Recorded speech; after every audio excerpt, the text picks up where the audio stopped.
Hi everyone, my name is Beatrice Lisdwiyani. I go to Stella Duce High School in Yogyakarta, and this is my entry for the speaking competition. Robin Hood. Long ago, England was ruled by a wicked, greedy Prince John. He ordered the Sheriff Nottingham to tax the people so heavily that some were forced to become outlaws. Two of the most famous outlaws were Robin Hood and Little John. They would steal the tax money from the sheriff and give it back to the poor. One day, Prince John was traveling by coach to Nottingham when he was busy counting his money. He was so busy counting his money and gold that he didn't even notice he was passing through Sherwood Forest, the home of Robin Hood. Nor did he see that Little John and Robin Hood were secretly watching him from the tree. Look at all that gold. Hey, Little John, let's pay Prince John a little visit, said Robin Hood. In his coach, Prince John was talking to his counselor, Sir Hiss, about his favorite subject, gold. Life has become so wonderful since King Richard left for the Crusades. He treated the people too nicely and he missed out on all this lovely gold, said Prince John. Robin Hood and Little John were standing by the roadside, disguised as lady fortune tellers. When the coach passed by, Prince John ordered the coach to stop.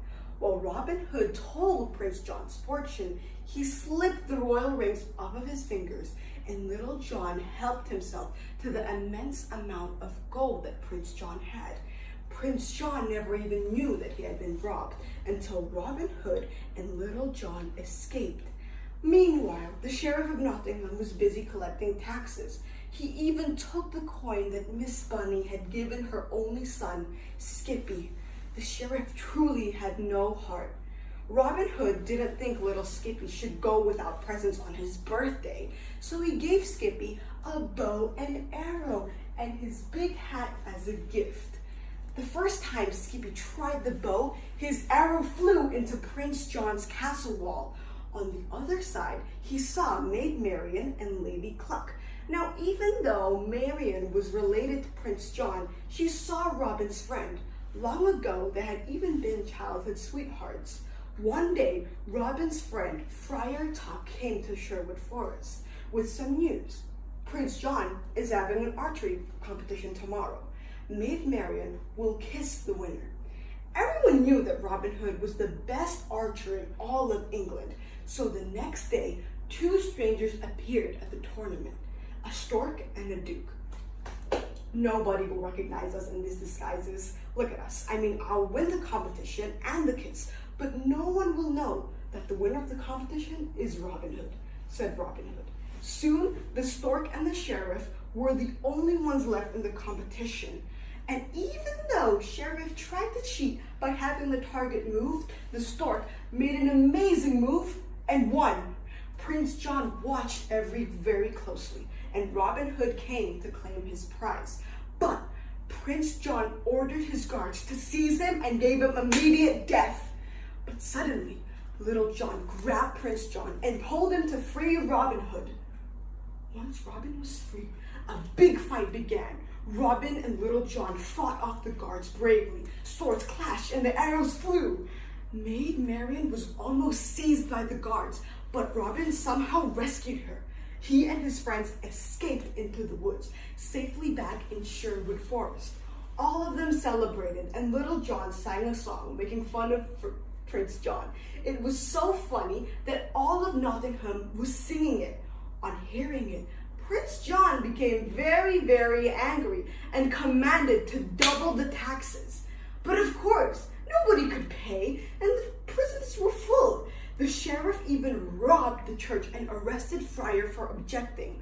When Prince John heard that Friar Tuck was in jail, he planned a new trap for Robin Hood. We'll hang Friar in the morning, and when Robin comes to rescue, we'll have him, said Prince John. But you see, Robin Hood was a foxy fellow, and he was dressed up like a guard. He and Little John climbed the high castle wall and carefully stole the keys from Sheriff, who was sleeping. Everyone was surprised to see the familiar faces and cried with joy. Meanwhile, Robin Hood climbed up into Prince John's bedroom where all the gold was kept. Prince John and Sir Hiss was sound asleep. Robin tied the bags of gold to a rope between the bedroom window and the jail. Suddenly, Prince John awoke and saw there was no gold left. The courtyard became a jumble of arrows with guards and fleeing prisoners. When Robin's hat bobbed to the surface of the moat, Prince John was overjoyed and thought that he was dead. But Robin had escaped. You see, he had been diving in the moat. Even Little John thought that Robin had drowned. But suddenly, Little John saw Robin and was overjoyed. Soon after Robin's narrow escape, good King Richard came back from the Crusades to take his place on the throne of England. Happiness returned to the land. Robin Hood and Maid Marian were married, and all their friends came to wish them all. Thank you.